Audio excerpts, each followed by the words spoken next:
This is NBK, nothing but Knicks. When Sim pass the assist, you know that it's #1 show that breaks down the game. If you can't play defense, stay out my way. Dribble the ball, come down the lane. 5 seconds on the shot clock, who gon' win us the game? You wanna hear Nick updates and trade rumors? Postgame reviews, this the place you tune in. So tell a friend just to keep the ball moving. Like the page if you feeling the movement. Every game we coming to win. Give us a sub like a player that came off the bench. This is NBK, nothing but Knicks.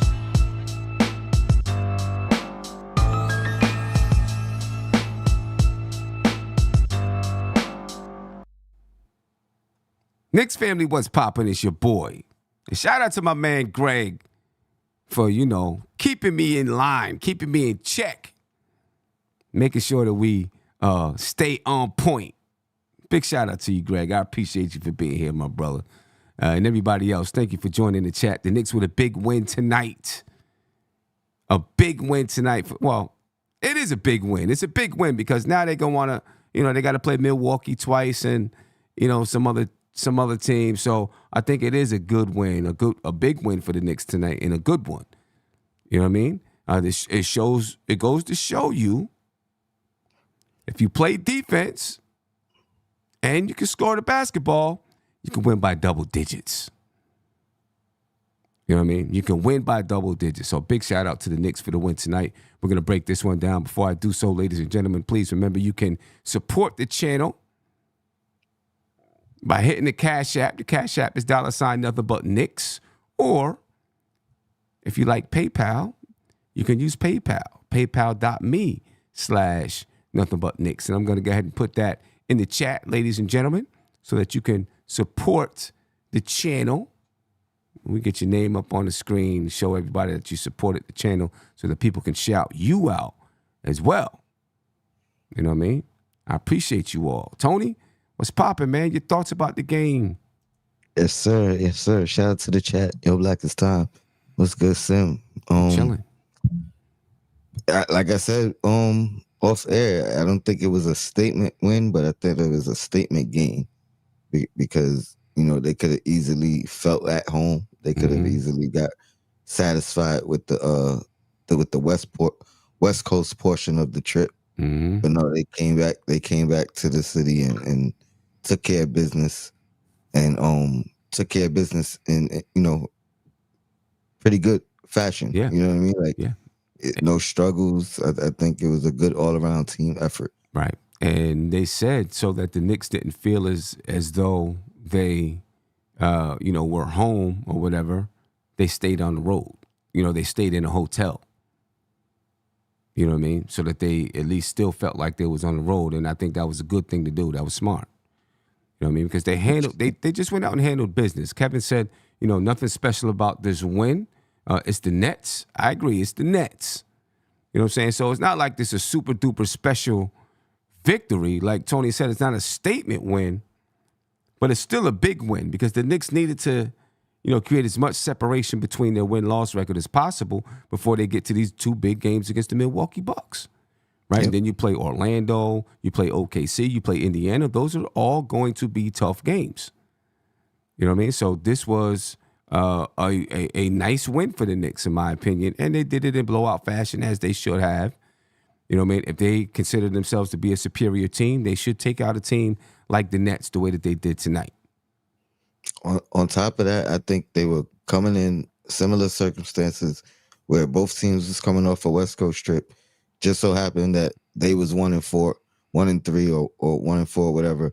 We was 2-2. You know what I mean? So them winning 2 games and us losing 2 games, you know what I mean, could have made a totally difference in with the records and the standings set.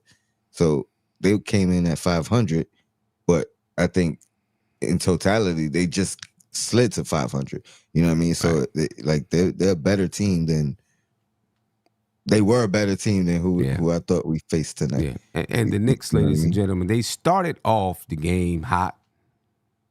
You know what I'm saying? Doing work, built a double-digit lead right there in the first quarter. I think the Nets only scored 20 points in the first quarter. The Nets got back in the game in the second quarter. They started knocking down threes. The offense was moving. Everything was humming. The Knicks' defense took a step backwards. But then when the big guys came back in the game, Jalen Brunson, Julius Randle, Isaiah Hartenstein, the Knicks extended that lead back up to double digits. Third quarter, the Knicks, again, took control of the game. Finally, the top of the fourth quarter, I think the Knicks took a 21-point lead, and that was all she wrote. You know what I'm saying? And at that point, I took a nap. Yeah, I was relaxed. I was like, yeah, we got this game, and I dozed off. Woke up, see we still had a big lead, and seen all the, seeing Archie getting in the game. I knew, that was that. You know what I mean? So a good game, good win from the Knicks. You know what I mean? A really good win from the Knicks. I do want to talk about, let me get to the box score, and then I want to talk about players. You know what I mean? And what it is, what they're doing. So let's talk about the Knicks box score first, and we'll get to what the Nets did. The Knicks with a slew of guys in double digits. You know what I mean? A really good game from the Knicks in that regards. You know what I mean? Everybody scored the ball. Julius Randle led the way with 26 points, 7 rebounds. If he had to play more down the stretch, he probably would have had 30. You know what I mean? He was they couldn't stop Julius Randle for the most part.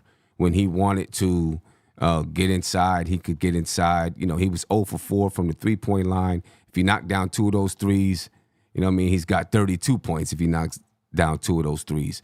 But they couldn't stop Julius Randle. Nobody could on their team. He was 8 for 9 from the free throw line. I didn't know Randle had made 20 straight free throws. I didn't know he had made 20 straight. But, yeah, Randle was just doing his thing out there. The last few games, he's just looked a cut above the rest of the guys. RJ was on a stretch, a career high stretch from the free throw line too. I don't know if it was 19 or 16. I think it might have been 16. Right. Straight. Right. Randle's just playing phenomenal basketball. He might, the last 10, 11 games, like they said in the telecast, they said they think he's playing the best in his career over those last 10 games, and he just might be playing the best basketball of his career, over the last 12 games or something like that. Dante DiVincenzo had 23 points tonight. He was 9 for 15 from the field, 5 for 10 from the three-point line, 8 rebounds for Dante. Looking good in that starting unit. Immanuel Quickley had 19 points off the bench. RJ Barrett had 14 points. Isaiah Hartenstein had 2 points and 10 rebounds. Quentin Grimes, 5 points. Taj Gibson had 2 points. He played 13 minutes. And then, you had the bench guys come in, DeQuan Jeffries, Miles McBride, Ryan, all of these guys got a few minutes down the stretch of the basketball game. All right, Jalen Brunson, 16.7 rebounds and 8 assists for Jalen Brunson tonight. So good contributions from everybody. From everybody, ladies and gentlemen. Good contributions across the board for the Knicks. And, it's what this team can do. Right? This team has, they have they have enough depth where they can give you consistent contributions from everybody across the board. You know what I mean? And they can do it on a nightly basis, I believe. I believe they can do it on a nightly basis. There's going to be moments, obviously, there's going to be moments where, they just don't get it done. But for the most part, this team has the talent to be able to do it every single night. All right, the Brooklyn Nets, ladies and gentlemen, they were led in scoring by Cam Thomas and Cam Johnson. They both had 20. Cam Thomas, 44% from the field. Cam Johnson, 57% from the field. Bridges had 15 points, 5 rebounds, and 2 assists. Only shot 19% from the field and 12.5% from the three-point line. Nets fans not happy with Mikal Bridges. You'll find out a little bit more of that on the Losers Lounge. Make sure you check out the Losers Lounge tonight, ladies and gentlemen. It's going to be fun. You're going to like it. If you've never checked us out on the Losers Lounge, tonight is the night to check us out because we beat the Nets. So you got to come through. And as soon as we're done here, it's going to take you right over to the losers lounge. So you have no excuses. Dorian Finney-Smith had 10 points. Spencer Dinwiddie, 10 points. Day'Ron Sharpe had 9 points and 15 rebounds tonight. You know what I mean? And like 5 fouls, right? And like 5 fouls. I think he had 4 in the first Let me see. half, maybe in the first quarter. Sharpe. Well, actually, he ended up with 4 fouls. Yeah, ended up with 4 fouls. So the Knicks with a big win tonight. Let's talk about some of these New York Knicks players. Right. Let's start with Isaiah Hartenstein. He started tonight. Your thoughts on him starting tonight? I mean, we knew he was going to start. Not. I'm not saying your thoughts about his game. On his game. Yeah. Yeah, I think he played well. He manned the boards. He had 10 boards, 5 and 5. 10 boards. Yep. 5 offensive, 5 defensive. Mm-hmm. Only 2 points, but he was a presence. You know what I mean, all night. Took a elbow to the face. I think they missed the call, even though they reviewed it. I didn't see him. They called the foul on him on that play, and I don't remember. Or was the foul on Brunson? I'm not sure. I don't remember. He didn't look on the replay. He didn't touch the dude at all. He actually got a clean block and caught an elbow. Yeah, so I'm not sure. But they called the flagrant on the elbow and called the foul on him. So I thought that was weird. But no, I liked his play tonight. I liked his pregame interview or whatever, where he just talked about the presence he wants to be on the floor and how he wants to up his game with this opportunity. But the mindset it doesn't change. You know what I mean? Mm-hmm. Like it's just about winning. So yeah, nothing bad to say. Came up big. What is your comparison to with him on the floor? How do you compare what we see between him and Mitch? He brings a different type of energy. Mm-hmm. You know what I mean? Like he's it's probably more flexible, he's more mobile than Mitch, which makes the flexibility of the defense a little better. But like Mitch is about the things he does great. He does great. You know what I mean? Like right. Hartenstein is not going to reach those levels in those particular areas, maybe 2 to 3 areas, but he's going to be good in 5 areas. You know what I'm saying? So I think he does open things up because he's more flexible. You know what I mean? Like he's a good rebounder. He's a good screen defender. He's a good on the perimeter. He could block shots. He does a lot more than Mitch. Yeah. But the things he does that Mitch does, Mitch is superior at. Yeah. Now Hartenstein also had 3 assists tonight and 2 blocks. And the assists, that's something that Mitch doesn't do. No, you said keep an eye on the blocks. I just want to right. Yeah, 2 blocks that tonight. You know what I'm saying? That's something that Mitch doesn't do. Those the passing. You know, he adds something to that lineup with the passing. You know what I mean? And, right now we haven't seen like backdoor cuts or anything like that from him. You know what I mean? But, he just has better court vision than Mitch does. He's not just going to make the obligatory handoff. He's going to do some other things out there when it comes to passing the basketball. And I think it adds to that lineup, especially when guys like Dante DiVincenzo develop a little bit more chemistry with Isaiah Hartenstein. I mean, you might see some of the backdoor cutting with Dante and iHeart. You know what I mean? I think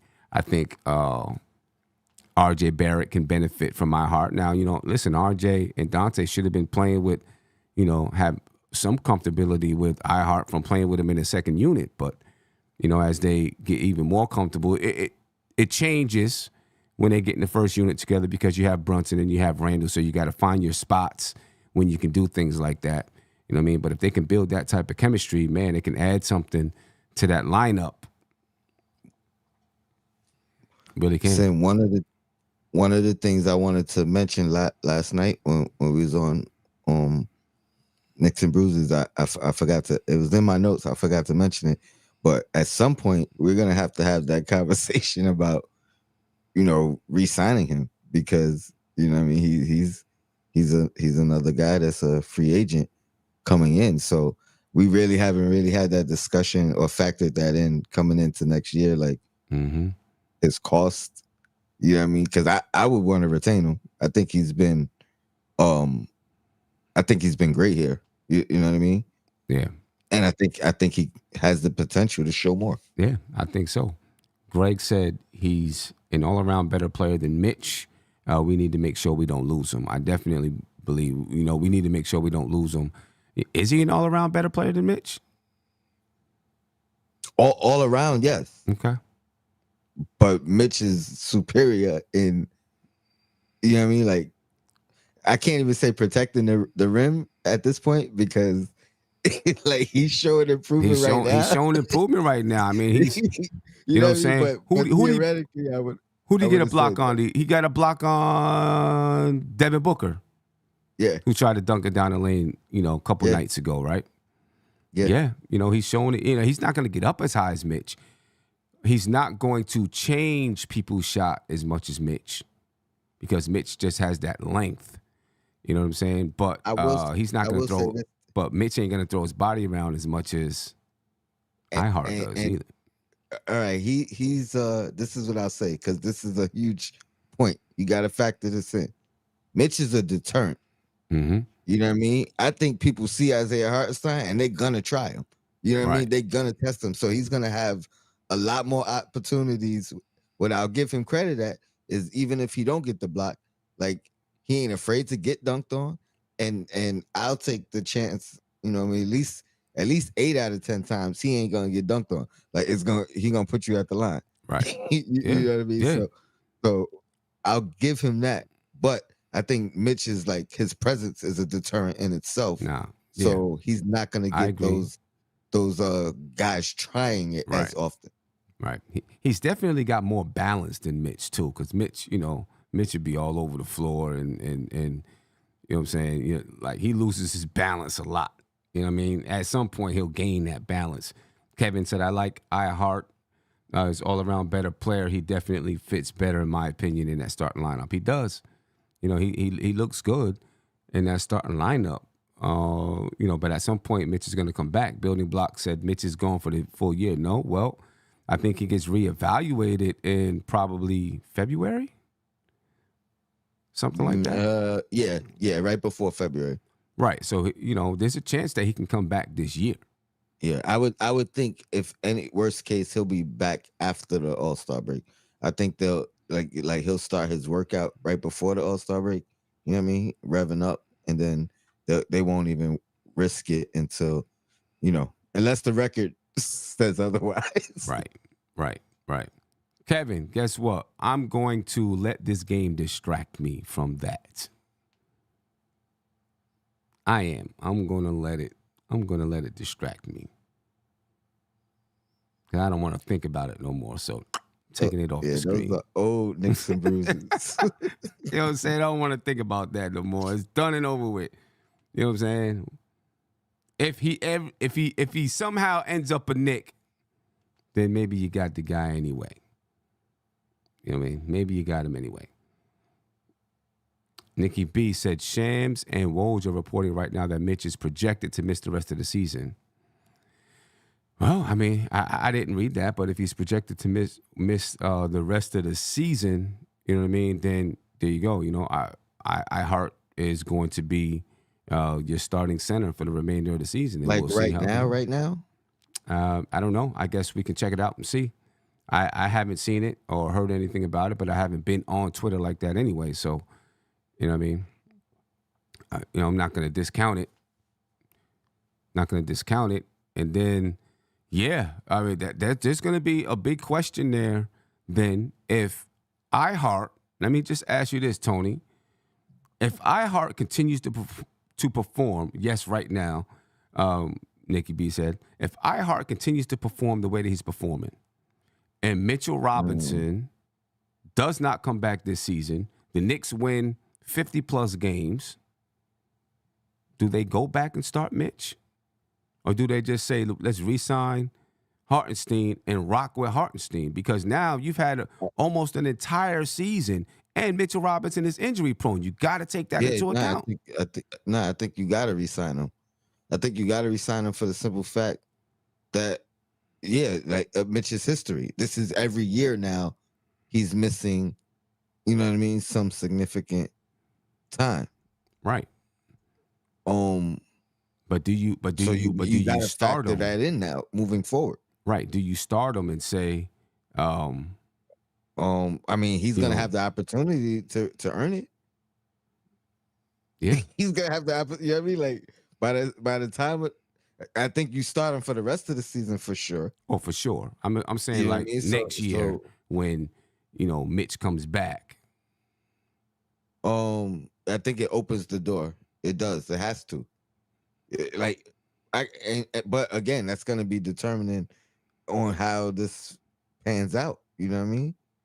Because we weren't factoring in Mitchell Robinson not returning. So now, I think this. Yeah, I guess they trying to get a player's exception. I don't know. I don't see it. I don't see it. No, I'm reading it right now. So what's it say? The Knicks have applied for the NBA for a disabled player exception worth $7.8 million, as the franchise projects center Mitchell Robinson will miss the rest of the season. Oh, so okay, that's from Shams. I'm seeing it. They applied. Yeah, they applied for it. Yeah, that's big. I think that's big. Yeah, that's big. So I think he's gonna have the opportunity to earn the starting spot moving forward. Maybe that's the selling point in re-signing him. You know what I mean? Yeah, I mean, at this point, you have to. That might be his selling point as far as if he wants to come back. You know what I mean? Like he might say, "Hey, I'm only coming back if I can start after, theoretically after whatever he does moving forward." Right.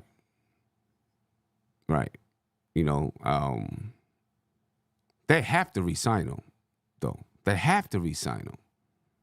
You know what I mean? Where else you get it? I can't see, it wouldn't make sense to me that they don't re-sign him. So I think they have to re-sign him. The only question that I have is when they do re-sign him, does he now have the upper hand to being the starter? You know what I'm saying? That's my question. Is he now your starting center? As far as durability, you would probably say yes. And that's the issue right there. But ultimately, if here's the thing. If the defense gets back to this, what it's been the last 2 games, right? Mm-hmm. And the offense continues to be what it was in the past 7 to 10 games, right? Yeah, that's gonna be proof in the pudding in itself if that is sustained. Yeah, because I didn't think we was gonna get back to 100 and what they had today. 102. What they had last game. It was under 114 because we had 114, 111. Yeah. What did we? Yeah, something like that.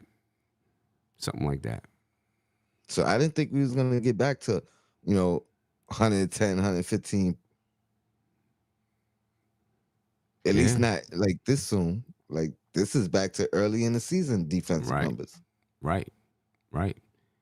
We'll see if they can maintain it. You know what I'm saying? But yeah, that's big news, ladies and gentlemen. That's big news, and it looks like this. I mean, this just came out at 10:56, so it just came out 10 minutes ago.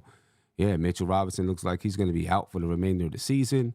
The Knicks will be looking to get a disabled player exception worth $7.8 million. I think this changes everything moving forward too, because I mean we just spoke about yesterday having to fill that spot temporarily with the young boy. I can't think of his name now. Sims, right? You know what I mean? Him being out, and if that is going to be an area that we still gotta fill. Now with Mitch not coming back and potentially having the So exception to use, right. So who can the Knicks get with that exception? 7.8 million if they get that exception. You know what I mean? Who's going to be out there for the Knicks to be able to get at $7.8 million? And can you use that exception in a trade? I think you can. I think you can. It becomes like cap space. Comes like cap space. Yeah. I think you can. I think you can use it any way you choose. Like for example, What's that? For right. example, what's that? Yeah, I don't know. Maybe I'm stretching it, but I'm like, yo, we talked about Who's the Boogie Cousins, example? right? Huh? Boogie Cousins, you bring him back on a minimum and use part of that exception, and then still have the remaining exception to use. You know what I mean? Moving Yeah, forward, I'm but not I don't sure. know if I'm they not let sure you how. split it up Yeah, like I'm that. not sure how it But works. I'm If it sure works I like know it that. becomes tradable. Like you could absorb that much money in a trade. Yeah.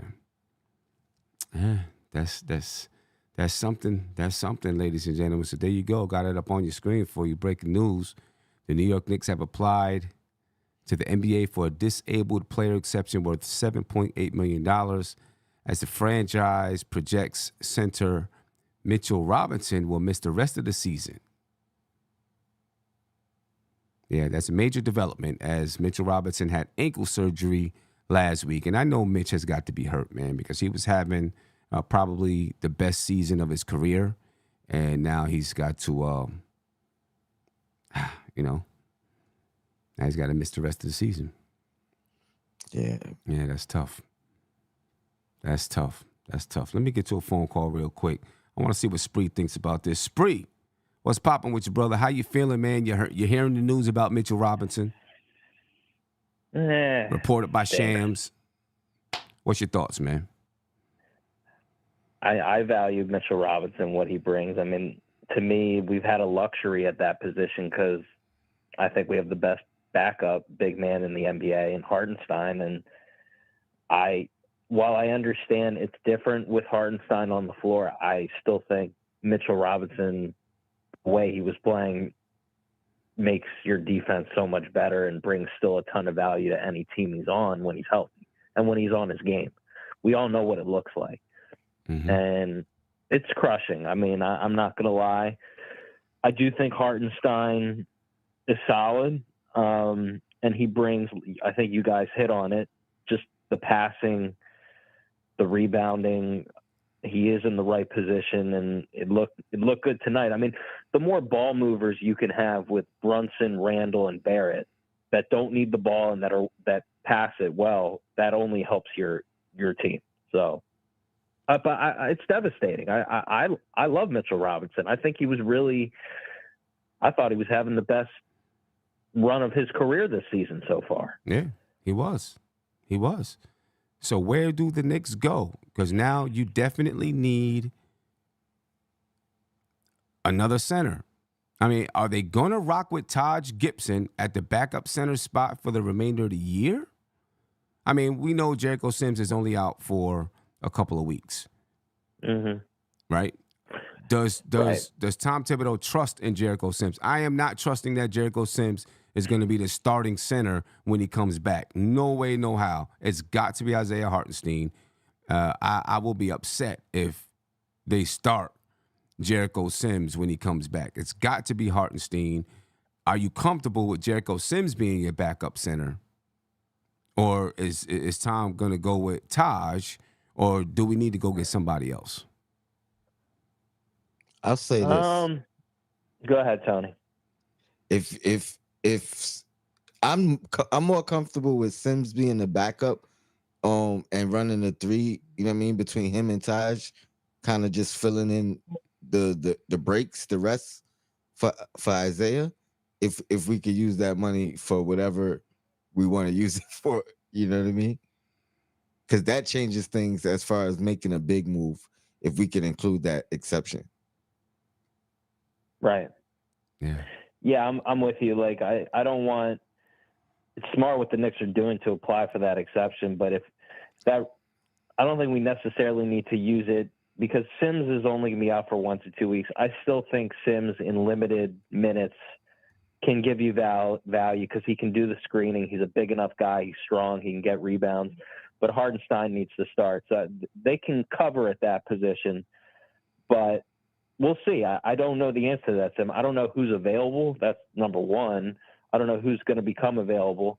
But we'll see. I just want to say this, too, if you don't mind, just about Randle. Just an observation here. Yeah, go ahead. I think he's realized I don't know when this epiphany happened. I think he's realized that. And remember how I told you the first few games, I realized he was coming off surgery, that I didn't think he looked strong enough. Like he wasn't bullying guys. Remember we had that conversation like the first 5 to 10 games that he looked a little bit skinny. I think he's just been bullying people the way I thought he would be bullying people the last 10. Is that fair? I mean, at some points he is. You know, you're seeing him. I mean, listen, you're seeing him do it a lot. He's realizing his power, strength, speed, and size. You know, he'll go down the lane and just bang somebody out the way and lay it up. But he's also using some finesse. Yes, that's true. That's true. Yeah. I can't say it's all power. I'm just saying, like, I didn't see much power at all early in the year. I saw a lot of fading away. I saw, and obviously he was working his way back in. I get it, Tim. It's hard coming off surgery. I'm just saying, I'm seeing the whole package of Randle, and I really like it because, to me, it's been an approach of let me attack, get downhill, let me, get the easy buckets, get to the free throw line. His 3-point, I think Mike Breen said it on the telecast. I don't have the stat in front of me, but he's not shooting as many threes. It's not like I don't want him to shoot the three if it's open, but he's not.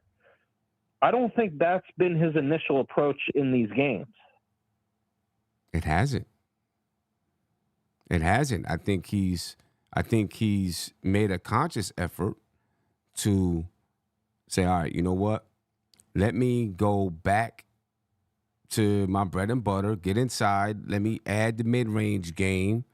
You know what I'm saying? Use my power. I'll take the threes when it's available. I think you're watching it. I was actually thinking about this during the game.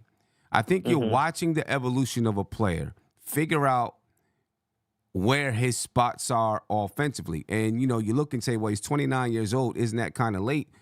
But when you're talking about, I mean, if you go way back in the day, you know what I'm saying, when guys were staying in college till they were juniors and seniors, well, this was actually the evolutionary process. At 28, 29 years old, you've seen guys at the peaks of their power really understanding how to get to their spots, what their best spots are. And I still think you see that. It's just guys come in at 19, you know what I'm saying, and there's averaging 24, 25 points per game, and you see them do that for a while. And then when they finally hit 28, 29, and they're averaging 30, you're like, holy cow, this guy's been doing it for so long in the league. But when they get to that 28, 29, and they're averaging 30 points per game, they've still grown. Their game is still developed. They still did a better job finding their spots. They just did it at a higher level from a younger age. Well, Julius Randle, his career started off a little bit different. So, he's behind players like Kobe. You know what I'm saying? He had to really grind out to become the player that he is today. And he's still growing in his game. So I still think you're seeing the evolution of a guy trying to figure out, where do I find all of my sweet spots? You know what I'm saying? And, how am I best offensively between shooting threes, going to the basket, shooting mid-range shots, still figuring those things out. Yeah. You know what I mean? No, that's fair. I'm with you on that. He talked coming into the year about being a more efficient player. Well, I think this is how you become a more efficient player. You have an ability to bully people, attack people, that was what he was with the Lakers coming into the league. And I think, look, I understand he can shoot the three, and he still needs to take open threes. I think Tip said it after the game. He can't. Obviously, we don't want anybody on the team hesitating, but he's cut down the unnecessary threes just because, the fadeaway three. I haven't seen that, Sim. I'm just saying. I think we've been efficient with Julius has been efficient.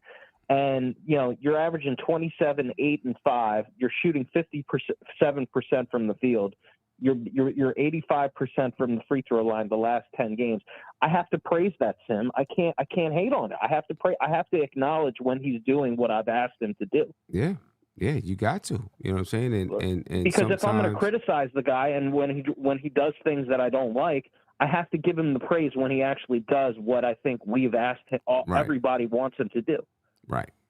And listen, you just never know how the coaching staff is, trying to teach guys, trying to help them develop, in what they're doing.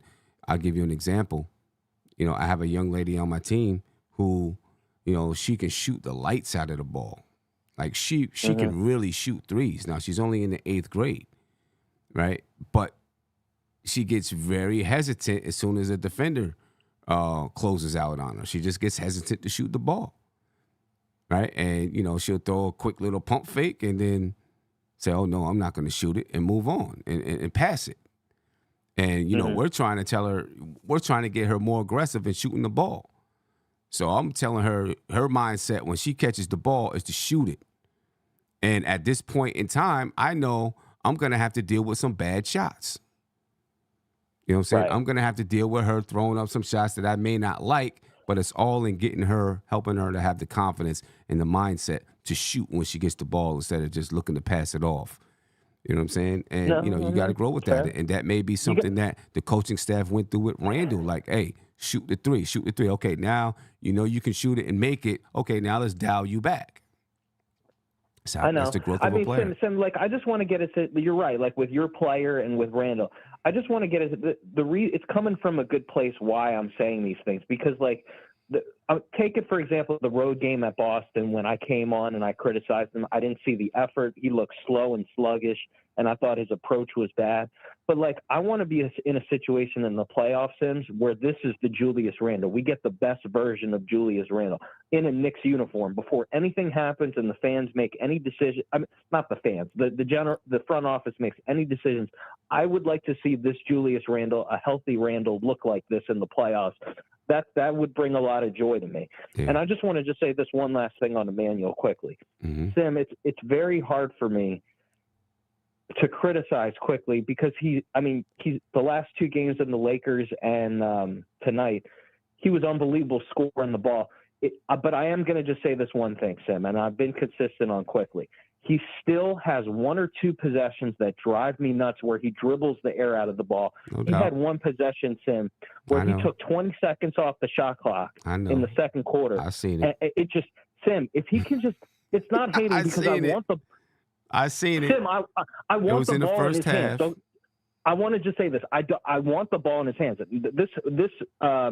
This point is not to take the ball out of Quickley's hands because he's been so good the last 2 games. I have to acknowledge. I'm talking out of both sides out of my mouth. But, Sim, I'm only talking about the 1 to 2 possessions. If he watches the film, just get off the ball. I know. On a couple of those plays. That's all. I know. I remember. And then he dribbled and dribbled and dribbled and dribbled and dribbled, and then he went down the lane and ended up smoking the layup. Yes, that was the possession. That one drove me nuts. I wrote it down in my notes. I said, I'm going to call Sim and mention it, and I hate that I'm going to do that because he's been so awesome and he's scoring the ball. But, Sim, I think that's his next – like, I'm nitpicking on Quickley because he is such a gifted player and he plays defense. Mm-hmm. But Sim, if I can make any little nitpick, it's those 1 to 2 to 3 possessions where just get off the ball. You'll get it back. You're so gifted. We're going to give it back. You just get off it. That's all. No doubt about it. And the last thing I'll say before you get out of here, that a lot of people in the chat's not going to want to hear too, but it's also the growth of a young player. Yeah, it is. That's also. Do you think the coaches will tell him that? Yeah. Okay. They'll show him the footage. They'll show him the footage. They'll do everything, and guess what? He's gonna do it again. I know he is. I mean, like he's Tim, gonna I've do it again. There's no doubt about it.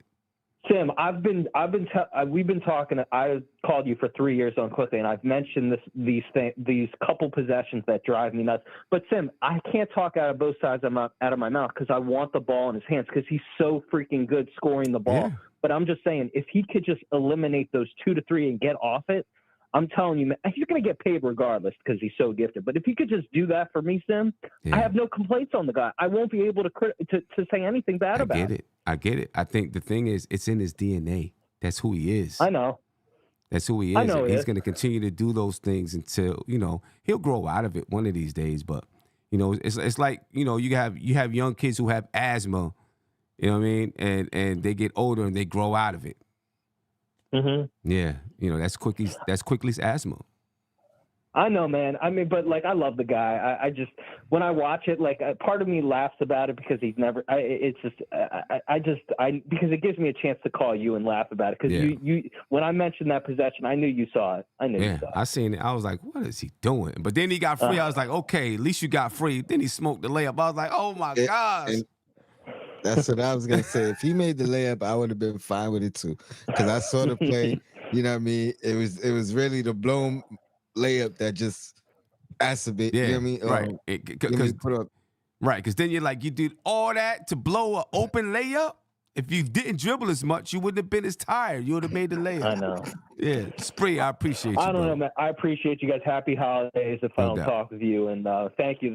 You guys are the best. You guys really do great work. And always I'm going to support what you guys do. Thank you for the time. Appreciate that, Have a good brother. night. Thank you.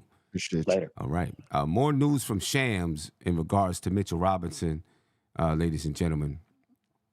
Nothing major, but this is from Shams. He said teams are able to apply for a disabled exception for a player it deems to be sidelined through June 15th.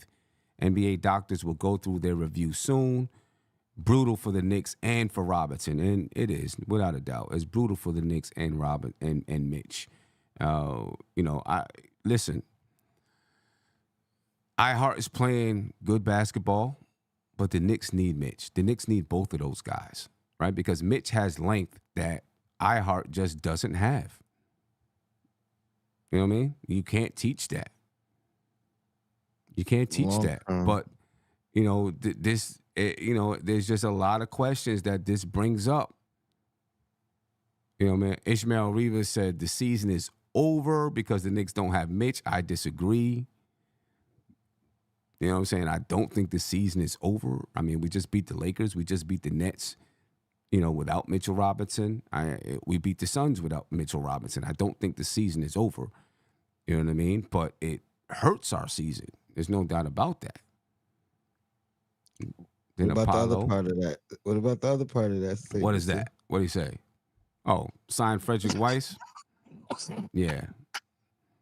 Apollo said Mitch out for the season. Oh, well, he said he's out for the season. His body is no good. But then he responds to Ishmael and said the season's not over. Mitch has time. Knicks might be over, though. I don't know. No, he said it might be over for Oh, Mitch it might be over Knicks. for Mitch. Yeah, season's not over, but Mitch's time with the Knicks might be over. Right. That's what I was going to ask you. Do you think they're going to look at this and say, this guy can't stay healthy? You know what I mean? Whether or not it's a freak accident or whatever it is, he can't stay healthy. We got to move on. What I think this does, if Mitch wasn't available in whatever potential trades moving forward, I think it opens the door to including Mitch in whatever big trade they you know what I mean, they do moving forward. You know what I mean? I think it opens that door. But as far as just giving up on him, no, I think they know exactly what his value is. Yeah. But knowing that he's gone on potentially another playoff run, and now we have to sustain without him, we can't continuously say, all right, somebody fills in for Mitch, we get in the playoffs, but then use the excuse of what we would have been with Mitch in the playoffs. Right. Because then the next year it comes into question, well, is he going to be there or not? You know what I mean? Is he going to survive the season or not? Right. You know what I mean? It brings that question up continuously. So I think it does have to, they're going to have to find a more durable, permanent solution and have him as a backup or you know what I mean? they can't put all their chips on him Yeah, moving forward. right. I'm gonna tell you who looks really good right now for the Knicks. My man from Chicago, Andre Drummond. He's looking like something that, the Knicks should really inquire, I think, about Andre Drummond now.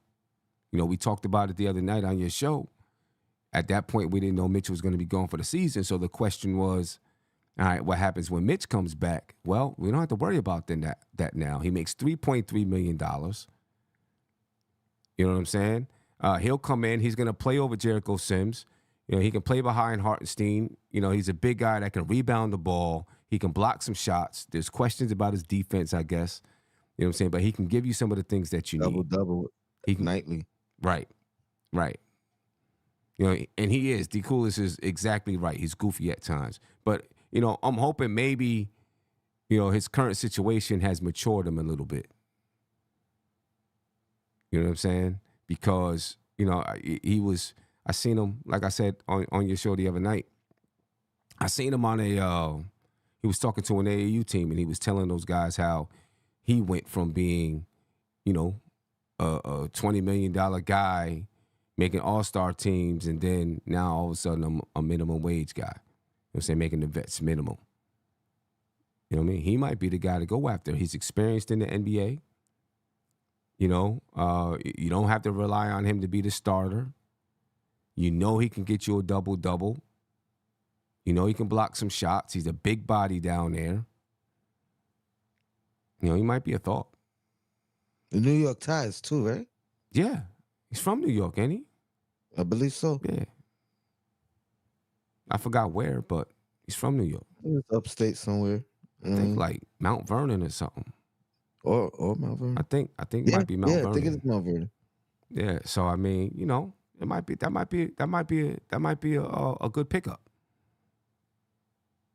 if Chicago's willing to trade him. So we gotta do that one with So DeRozan. that's what I'm saying. You might as well call. You might as well give Chicago a call. Say, hey, listen, you got two guys that we're interested in. Let's make something happen. Let's make something happen. You know what I mean? Yeah. Big blow for the Knicks. Big blow for Mitchell Robinson. Mitchell Robinson had expressed earlier when he got hurt, just, his mindset and, how he's feeling about it, just his mental health behind it. And so I know this is a big blow for him, and he's probably hurting a little bit right now, so, please get well soon, Mitchell Robinson. Sure. You still got Knicks fans behind you. There's no doubt about that. We don't know if you're going to be a Knick, but we got, you got Knicks fans behind you. People are rooting for you. I still think he's going to have a good NBA career. You know what I'm saying? He's just got to figure out how to keep his body healthy. And I mean, I was just going to say, not for nothing, this is not rare when it comes to big men in the NBA, right? Like big men usually are injury prone more often than the average NBA player in general, and it takes till they reach like a certain age or a certain point in their career where they become a little bit more durable. And maybe, I mean, I hate to do this right now, but even maybe a reduced role is the smarter play for longevity. Right. Yeah. Minutes. And sometimes, Mitch is still clumsy, in my opinion. He doesn't have a lot of balance. You know what I mean? Like you see him a lot of, grabbing rebounds and he's stumbling this way, stumbling. Like he's still kind of, clumsy a little bit. And I think it causes him to land on his feet the wrong way. You know what I'm saying? Because he's always landing awkwardly. So I think it causes him to land funny, and so then he twists an ankle or do this or does that. You know what I mean? And I think that's part of the reason. As he gets older and he continues to work on his game, he's going to get more balance. You know what I mean? He's going to learn how to land better, learn how to control his limbs a little bit more. And I think, the injuries will hopefully go away. But, the issue with Mitch is his injuries have all been to his, lower extremities, right? Lower extremities, yeah. And that's a scary issue because, when does it start to affect his ability to, one of his strengths is, he's got length, but his ability to jump too. Does it start to impact that? Mitch doesn't really have a post game. So now if he's not a lob threat, what is he offensively now? You know what I'm saying? If he's not that much of a lob threat, if it starts to impact that part of his game. So, I hope Mitch gets well soon. You know what I mean? I seen somebody say that they think he could still come back this year. If the Knicks get that disabled player exception, he's not coming back this year. He won't be allowed to. You know what I mean? If they get that disabled player exception. So I guess we'll see if that's the case. We'll see if And I don't think they even apply for it unless that was their intention. Exactly. You know what I mean? Like, exactly. They're probably playing it as safe as possible. Right. I don't think that means, and again, I'm not advocating to move him, but I don't think that means he can't be moved. Mm-hmm. Yeah. I don't think they would have even looked into it if they thought Mitchell Robinson was going to be available in 8 to 10 weeks as opposed to longer. Right. So there we go, ladies and gentlemen. There it is. I want to know what you guys think, man. Give us a call, 512-362-5212. Tell us what you think about Mitchell Robinson, where the Knicks should go from here. I'll probably try to jump on and do a whole show tomorrow afternoon. You know what I mean? Just talking about the possibilities and what the Knicks can do. Tough blow for the Knicks and for Mitchell Robinson, though. You know what I mean? And I'm sure they knew, you know what I mean, 2 days ago, as far as the players. Yeah. You know what I mean? Right. And so it makes even more sense of things that came out. You know what I mean? Prior, you know what I mean? Like just keeping his spirit up and focusing on, what Hartenstein said, I ain't trying to replace nobody. And this you know what I mean? Like, I just spoke to Mitchell Robinson yesterday, da. You know what I mean? Like, I think all that was intentional. I'm not going to say disingenuous, but definitely intentional. Yeah, no doubt about it. Ladies and gentlemen, please make sure you support the channel. All right, you can hit me on the Cash App. It's $ nothing but Knicks, or through PayPal at paypal.me/nothingbutKnicks. All right, we always love the support, so please make sure you support the channel. I put the link or the information, not the link, but it's in the YouTube chat. It's also pinned to the top of the YouTube chat. You can also get it in the description of the video. All right, so please make sure you support the channel. Call in, ladies and gentlemen, 516-362-5212. I want to hear your thoughts on Mitchell Robinson, in this whole situation. How you feeling about the season with Mitchell Robinson being out, et cetera, et cetera. And while you're calling in, go ahead to Spotify and or Apple, whichever one that you're on, and follow there so you can listen to the podcast there. I just put those links in the YouTube chat, and they're also in the description of the video. All right, so let's get back to the game. Any other thoughts about the game, Tony? We were talking about players. Obviously we talked about Hartenstein, and then we got off on the Mitchell Robinson.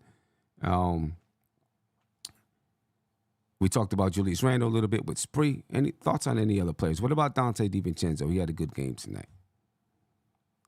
How's he feeling to you in that starting lineup right now?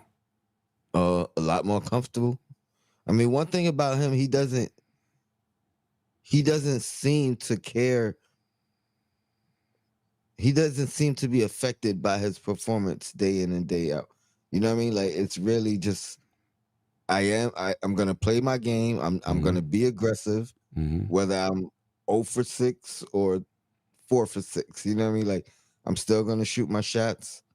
And he just knows how to make plays. He makes plays out of nothing. You know what I mean? Like it's a very similar effect that Josh Hart had when he was brought here. You know what I mean? He gets in the passing lanes. He gets steals. He gets broken plays. You know what I mean? Loose balls. So I think that's where his real niche is, and the fact that he's unaffected by his individual performance. Right. You know what I mean? Right. Like he's not going to get down on himself. His confidence is not going to waver. Confidence whether never he's playing drops. good or bad. Right. His confidence never drops ever. You know what I'm saying? He just stays the course, never drops. Yeah. I like the way Dante is fitting in with the group in that starting lineup.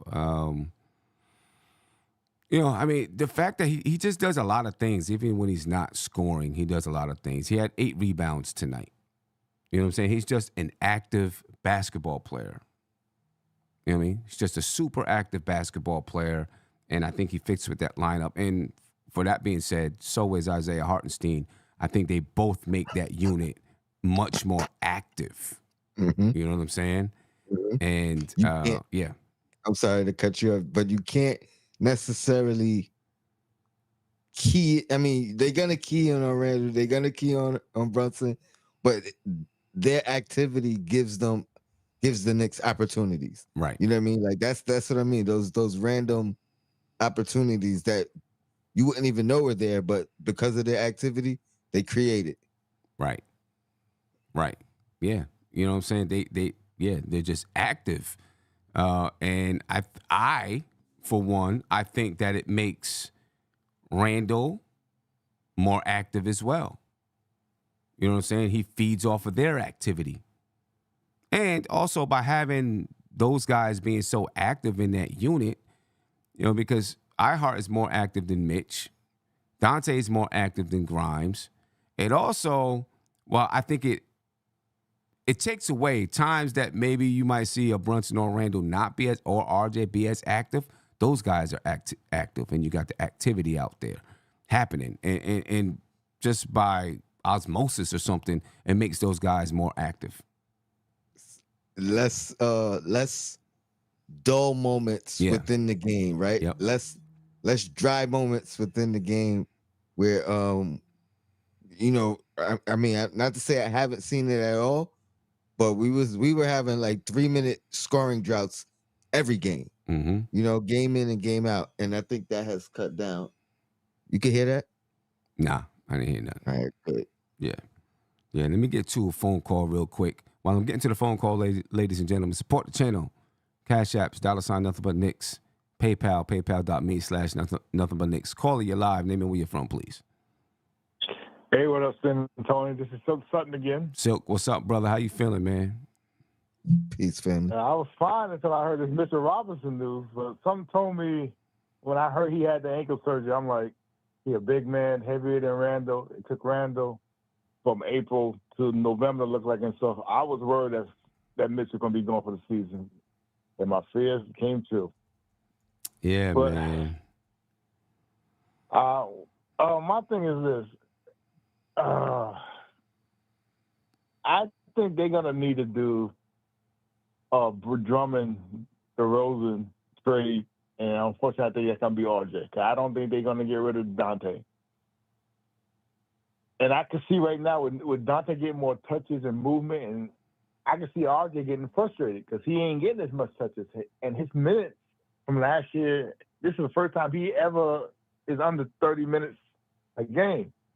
He's like under 30 minutes a game now. He's not getting as many. His minutes are getting cut with Tibbs because Tibbs is, and now he's back to forcing shots. He's going on 3-on-1 stuff. He's getting. You can see he's getting frustrated because he's not getting the touches like he got last year. Right. And some tell me I'm not in love with Drummond, but Drummond would be good as a backup too, and Taj in case of emergency. So I could see a trade with Sims, Deuce, RJ for Drummond and DeRozan, and a pick or two. So if you trade RJ for DeRozan, are you getting that much better? I mean, I know DeRozan is a better player than RJ, but are you consistently? Hmm? Yeah, scoring-wise consistently, I think we are. It just defense is about the same. Defense is about the same, right? But are you scoring consistently, mid-range, some three? I think DeRozan will be a more consistent shooter. But are you but are you elevating your team enough? That's what I'm saying. I mean, the Knicks are already, 4th, 5th seed. Are you really, by adding DeRozan over RJ, are you elevating yourself into the, or are you battling for that 3rd seed now? But you're adding DeRozan and Drummond. You're a backup big who could play with these other bigs who be bullying us. And I can see Ihart and Drummond actually being able to play in the same lineup together at times.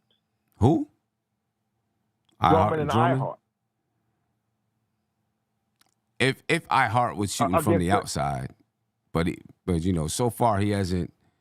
He can do it. He's capable, but he hasn't been consistent doing it.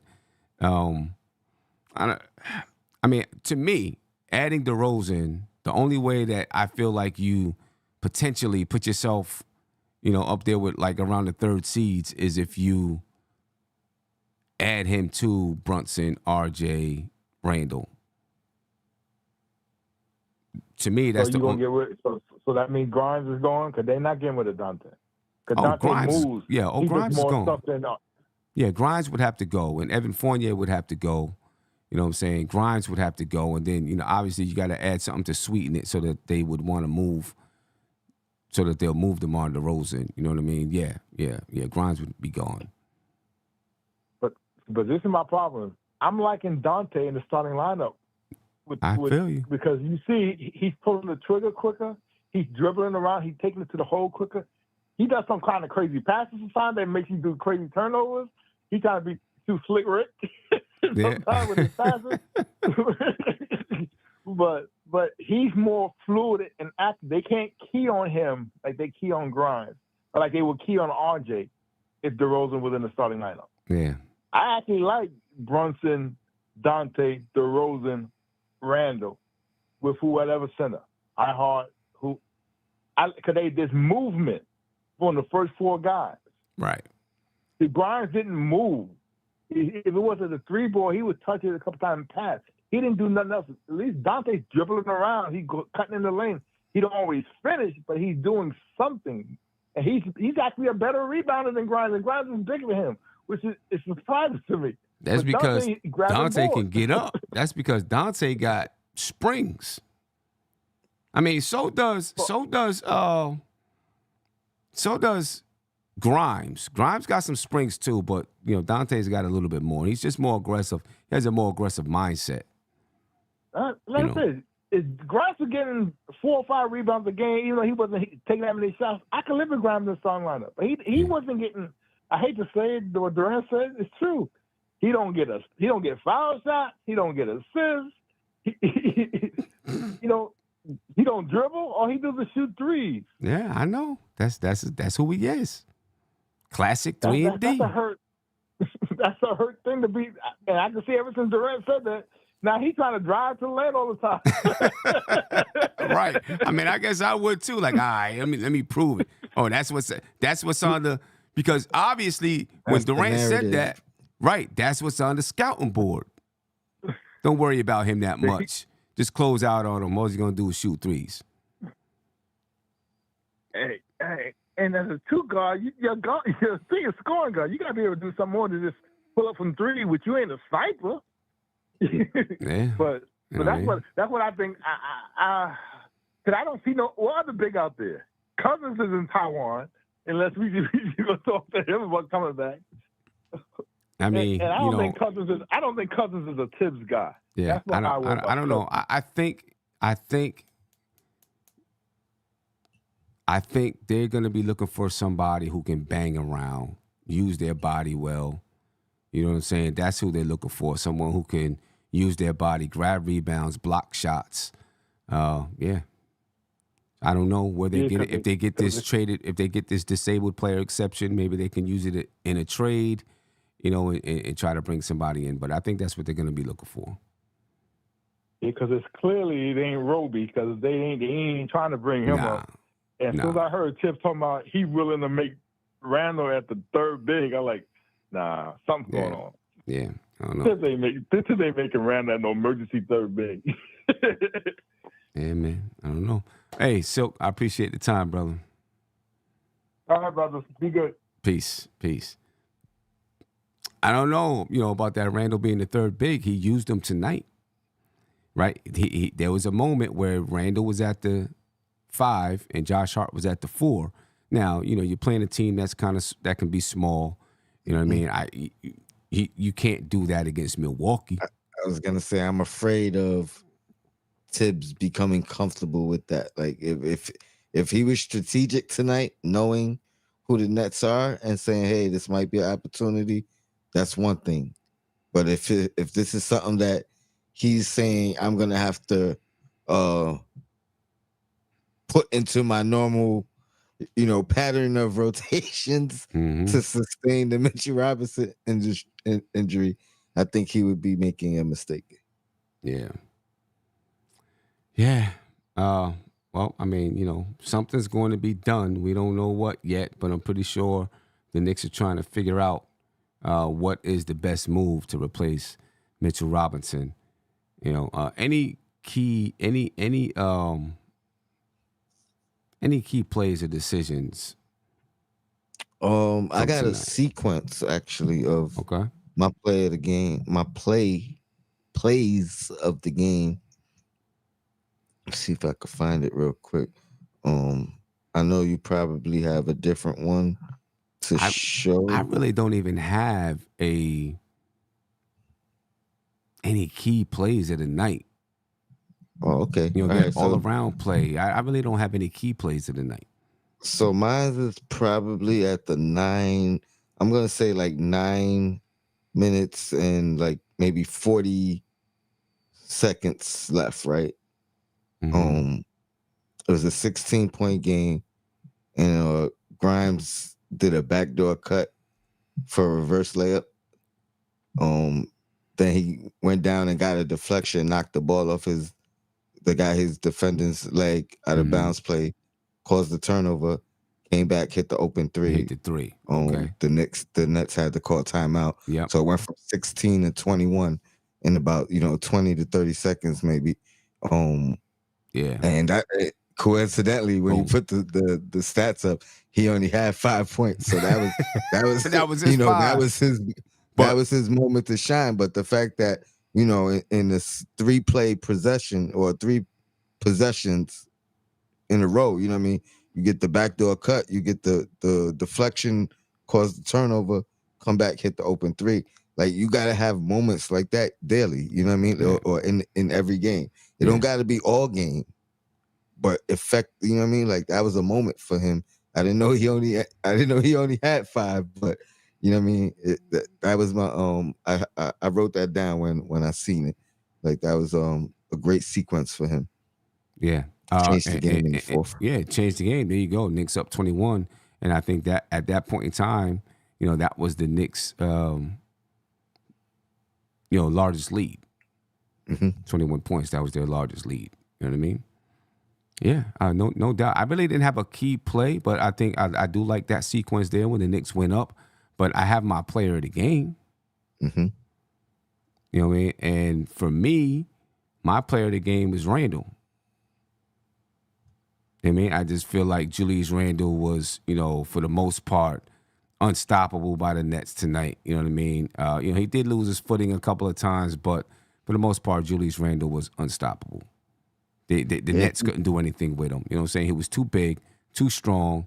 You know what I mean? He used, like I said to Spree on the phone, he used some finesse out there.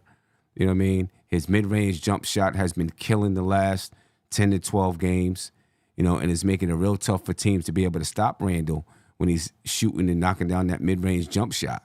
You know what I mean? We've seen Randle the past couple of games get out in transition, right? We've seen him against the Lakers get out and well, he didn't really get out in transition, but he contested, I think it was KD's, or maybe that was the Suns, whoever it was, or LeBron. No, it was the Lakers. He contested LeBron's shot, right? And then he got out, contested, ran the court, IQ leaked pass. out.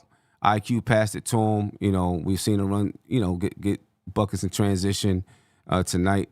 Randle's just playing a complete all-around basketball game that, like they even said in the telecast, these last 10 to 12 games, he's been playing like a first-team All-NBA guy. And listen, the crazy thing is he's done it against, not just the Nets, but he's done it when he's played against KD, against LeBron.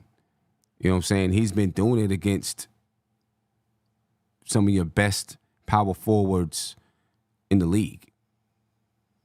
You know what I mean? So, just big kudos to Randle. And shout out to my man Chester Nason for the PayPal, $10 PayPal. This was actually a couple of days ago. You know what I'm saying? But he is sponsoring the PayPal player of the game, who is Julius Randle. Right? My PayPal player of the game is Julius Randle, ladies and gentlemen. And I could have picked Dante DiVincenzo, but I feel like Julius Randle had a little bit more impact. He's part of the reason that Dante DiVincenzo was able to knock down some of those threes, because Julius Randle was just, unstoppable. And they had to, try to send some guys at Julius Randle, which obviously left guys open out there on the perimeter. You know what I mean? So big shout out to Julius Randle and things that he's doing right now. Yeah, I agree. He's been opposing as well as of late. Mm-hmm. I don't think he's seen the double. I think this is the least he's seen a double team. Not just the Nets game, but just in the course of the season, the least he's seen the double team night in and night out, which is very surprising. And now he's punishing young small guys. That was a technique for a couple years, right? Put a little guy on him, put it like a Marcus Smart type, or like how are these young guys always bothering Randle? He seemed to have figured that out, and now it's become an advantage. Right. He's figured out how to, right. And part of that is being in the post a little bit more. You know what I mean? Like, it's one thing that the further away, the more damage a small guy could do to him. Right. I think exactly. But when you down in the post, now you put them at a disadvantage. Exactly. Yeah, man. I love the way Randle is playing. Hopefully he continues this all season long. And if he does, people are going to be talking about him taking another step up in his level of play. Something that most people didn't think could happen. After that first All-NBA season, people were like, do you really think Randle's going to get better than this? Right now he's playing that way. He's playing that way. Ultimately, people are going to say, I don't care what Randle does now. Yeah, that's what's going to happen. In the playoffs. Right. yeah. That's what's going to happen. My thing is, it's enjoy already it there. now. That's what I'm saying. Enjoy it now. Yeah, it's already there. People, I don't care what he does now. Yeah, it's already there. And he does have to do it in the playoffs. You know what I mean? He does have to.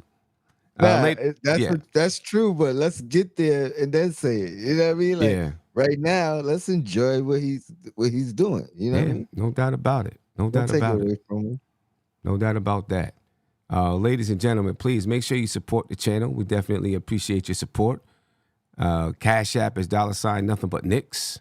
PayPal is paypal.me/nothing but Knicks. You can get the link in the YouTube chat. It's pinned to the top of the chat or in the description of the video. All right, so please make sure you support the channel. We always appreciate all of your support. Let's talk about these next games, Tony. 2 games against the Milwaukee Bucks. How you feeling about that? Man, they kicked our butts the last time we played. I think we're going to come out early and make it a challenging game. To me, something you've been emphasizing pretty recently is the finishing quarters. I think that's going to really be the most important part against this team, because we show that we can hang with them in stretches. You know what I mean? We show we can hang with them for, you know, close to the whole game. So I think the important thing now is don't let them get on these runs Right. to end games, to end quarters, Right. and kind of blow it out of proportion. Keep it close, make runs at the end. You know what I mean? Keep the turnovers low. Our margin for error has decreased. You know, with the lack of bigs available. Yeah. Our margin of error has definitely decreased a lot. So that's I guess my biggest fear. I guess this might even be, I didn't mention it this game, but the two previous games, foul trouble. You know what I mean? Like they got a bunch of bigs, and Giannis and Portis coming off the bench, and Lopez. Right. Yeah, they could really hurt us in that area. But we're gonna need a big game from Randle. He's gonna have to put some pressure on Giannis. You know what I mean? At the very least, it's gonna be tough, but play even with Giannis. Right. If you could beat Giannis' production, even better. Yeah. You know, the one thing I'll say about the two guys playing center now is I think they may be better defending on the perimeter, right? Because we had Mitch and then Hartenstein coming off the bench, who I thought was better than Mitch in defending the perimeter. And now you got Hartenstein and Taj. You know what I'm saying? So I do think we may be able to, you know, those guys that can shoot it, Bobby Portis, Brook Lopez, they can shoot it from the perimeter. You know, we may be able to guard that a little bit better. You know, the issue there is, you know, regardless, it still takes a big guy out the paint. You know, and then you have someone like Taj that can, Giannis, you know, that can attack the paint. And of course, you know, with Mitch being gone and you know, you're just lacking the size because Mitch would have size in the first unit and then Hartenstein would bring size and strength from the second unit. You know what I mean? So it definitely downgrades. And Taj, I ain't gonna front. He's looking a little old out there. You know what I'm saying? You know, I see the old man run and all of that. And I know they said he was jogging over the, you know, Brooklyn Bridge and all of that. I get it, but he's still looking a little old out there. And in his last stint with the Knicks, there was times where he looked flat out winded coming out the game. Right. You know what I mean? So yeah, I'm sure his conditioning isn't better than 2 years ago. Mm-hmm. Yeah, you know what I mean? And, you know, as you get older, it just gets harder. Your body's like, you know, what you doing, man? You know what I'm saying? I can't do this for much longer. I'm ready for rec ball. I ain't ready for the NBA no more. I want the rec ball, you know? So what you going to do? Shout out to Brian Burke, who earlier today when we did the game preview, I had already gotten off and he hit me with a Cash App. So I appreciate you. There's Harlem in the chat. He said, thanks for another great show. Always appreciate you, Harlem. You know what I'm saying? And you guys see the information. You can support the channel through Cash App at $ nothing but Knicks. All right, it's pinned to the top of the YouTube chat. It's also in the description of the video. All right, so, you know, go ahead and support the channel. Thank you, Brian. I definitely appreciate it, man. Yeah, you know, I want to get both of these. Just like Kevin is saying, I want both of these wins. Because then we still play them a fifth time. This season, we play them a fifth time. You want to make that fifth game a tiebreaker? I see. Yeah, you know, make it a tiebreaker. Exactly. How is the NBA counting that as far as like tiebreakers? And well, I guess it is. I guess that makes it a tiebreaker, right? You're playing 5 times. There's no way it can be 2-2, right? So it makes it a tiebreaker, you know, if you play that fifth game. So I guess that's how it counts. You know what I mean? I hate the fact that we got to play the 2 best teams in the Eastern Conference twice, though. But 2 extra times. Right. Or 1 extra time each. Yeah, twice. Yeah, 1 extra time. You know what I'm saying? You got to play both of those guys 5 times. But maybe, like we said, maybe that means something. Maybe that means something. You know, maybe we got to get through both of those guys in the playoffs. Maybe it means something. You know what I mean? But, ladies and gentlemen, we are going to head over to the Losers Lounge. All right? So as soon as this is going to take you right to the Losers Lounge. All right, so all you got to do is click the button, join us in the Losers Lounge. You know what I mean? And we're going to go ahead and rock out in the Losers Lounge for about 30 minutes or so. All right? Yeah, so we hope to see you there. On the way out, make sure you smash that like button, hit the Cash App or the PayPal, $ nothing but Knicks, paypal.me/nothing but Knicks, and then join us on the Losers Lounge coming up right now, ladies and gentlemen, because we took out the Brooklyn Knots. Let's go. This is NBK, nothing but Knicks. When Sim passed the assist, you know that it's #1 show that breaks down the game. If you can't play defense, stay out my way. Dribble the ball, come down the lane. 5 seconds on the shot clock, who gon' win us the game? You wanna hear Nick updates and trade rumors? Postgame reviews, this the place you tune in. So tell a friend just to keep the ball moving. Like the page if you feeling the movement.